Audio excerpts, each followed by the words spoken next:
আমি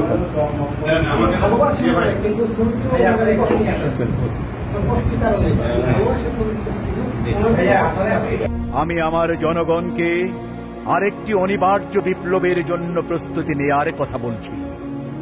দেয়ালে পিঠ ঠেকে গেলে যেভাবে রুখে দাঁড়ায় আক্রান্ত দুর্বল বিধ্বস্ত জাহাজ যাত্রীরা আঁকড়ে ধরে ভাসমান পাটাতন, তেমনি একাগ্রতা নিয়ে আমি আপনাদের আসন্ন বিপ্লবের জন্য প্রস্তুতি নেয়ার কথা বলছি। বিপ্লব মানেই যুদ্ধ, বিপ্লব মানেই তিল তিল বাঁচতে শেখা, বিপ্লব মানেই ভাসমান রক্তপদ্ম প্রস্ফুটিত কৃষ্ণচূড়া, বিপ্লব মানেই জীবন, বিপ্লব মানেই জীবনের জন্য আমরণ লড়াই। শিবির একটি অমর কবিতার নাম, যে শিবিরে সমবেত হয় একদল সত্য সৈনিক, যারা শপথ নেয় মজলুমের পক্ষে দাঁড়াবার, যারা জালিমের আতঙ্ক হয়ে সাহস যোগায় নিপীড়িত জনতার, যাদের দেখে ভূত দেখার মতো চমকে ওঠে রাষ্ট্রীয় ডাকাত দল। বাংলার পাকা ধান খেতে যারা আগুন দেয় সেই দস্যু তাড়ায় যে সাহসী যুবক, তার নাম শিবির।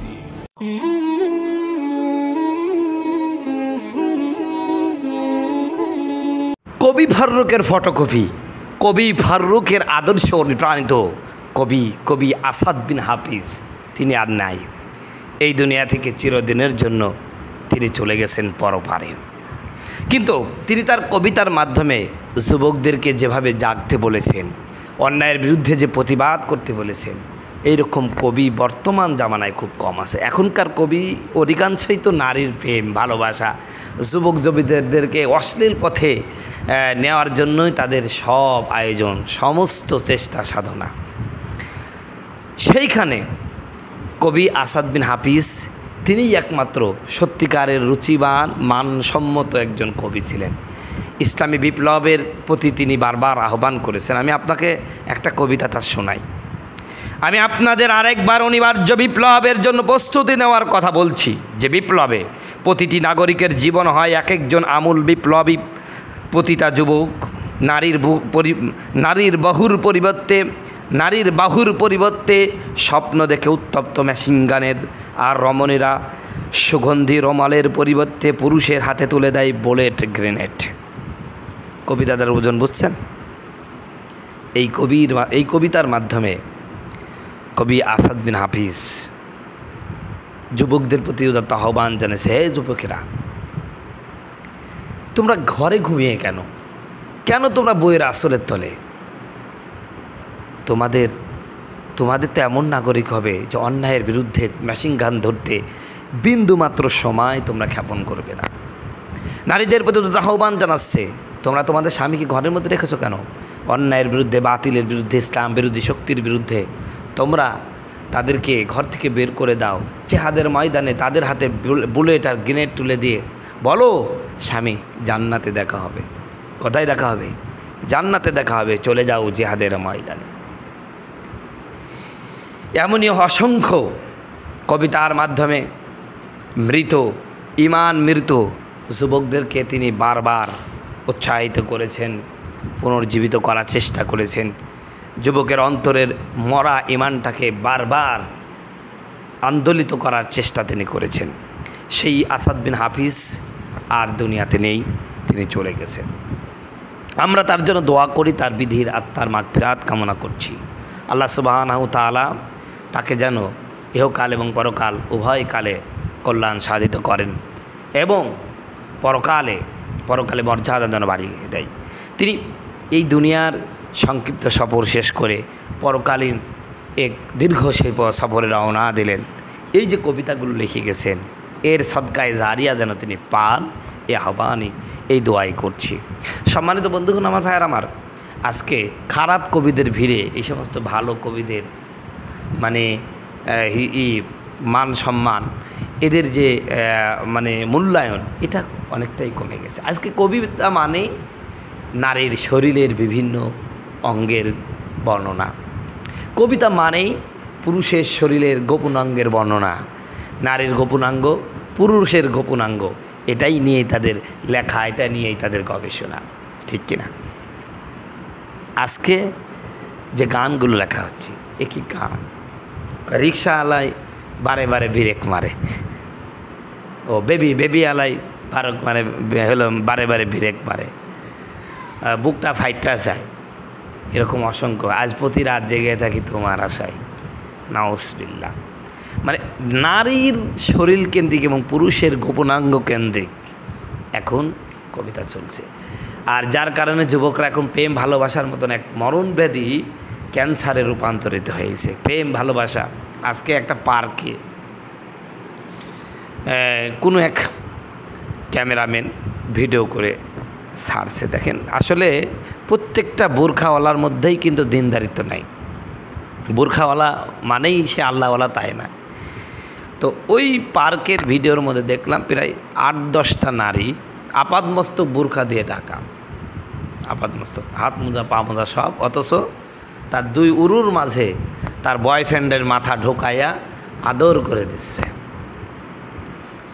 এই জন্য যুবকদেরকে বলি যে বোরখাওয়ালা দেখলেই পাগল হইও না। সব বোরখাওয়ালার তলে রাবিয়া বসরি নাই, অসংখ্য বোরখাওয়ালা আছে যাদের বোরখার তলে একদম হুবহু ইবলিস বাস করে, ঠিক না? তো যাই হোক, এগুলোর মূল কারণ হচ্ছে এই যে অশ্লীল লেখালেখি, প্রেম ভালোবাসা, এটাই নিয়েই আজকে তুমি একটা ভালো উপন্যাস লেখাও পড়বে না, কিন্তু প্রেম ভালোবাসা নিয়ে উপন্যাস লেখাও দেখবা সবাই পড়তেছে। সি আমি অবাক হই, এ বোরখা তোমার কে পড়তে বলল? হ্যাঁ বোন, তোমাকে এই বোরখা কে পড়তে বলল? তুমি এই অকাম কুকাম করবা, 3 পিস তৈরি করা গেল না? কেন তুমি এই ইসলামিক লিবাস পরে তুমি তোমার বয়ফ্রেন্ডের সাথে পার্কে যাই জীবন কাটাচ্ছ?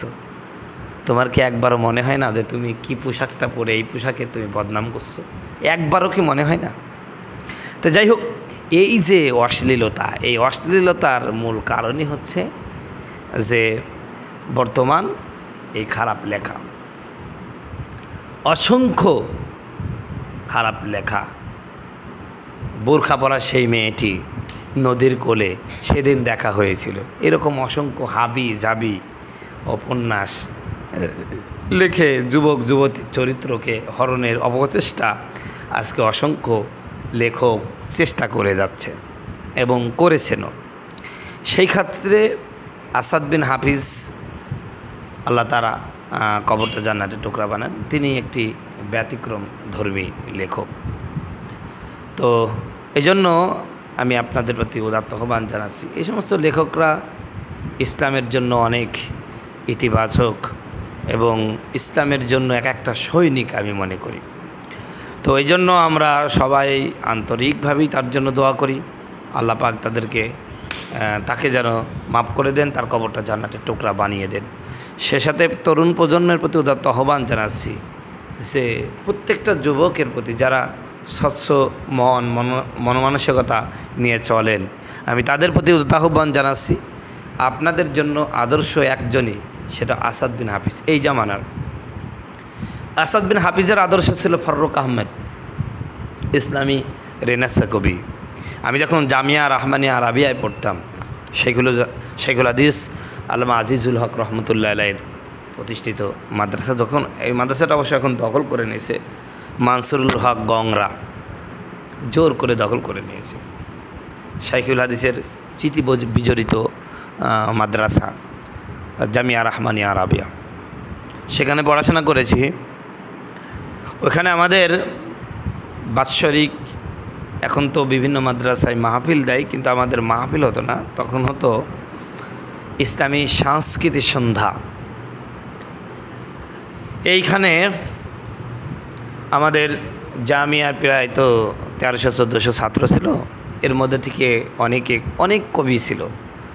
আমার ক্লাসে প্রায় 4-5 জন ছেলে তারা লেখালেখি করতো এবং স্কুল কলেজে ছাত্রছাত্রীদের সাথেও প্রতিযোগী করে তারা প্রতিযোগিতা নিয়ে আসতো, আলহামদুলিল্লাহ।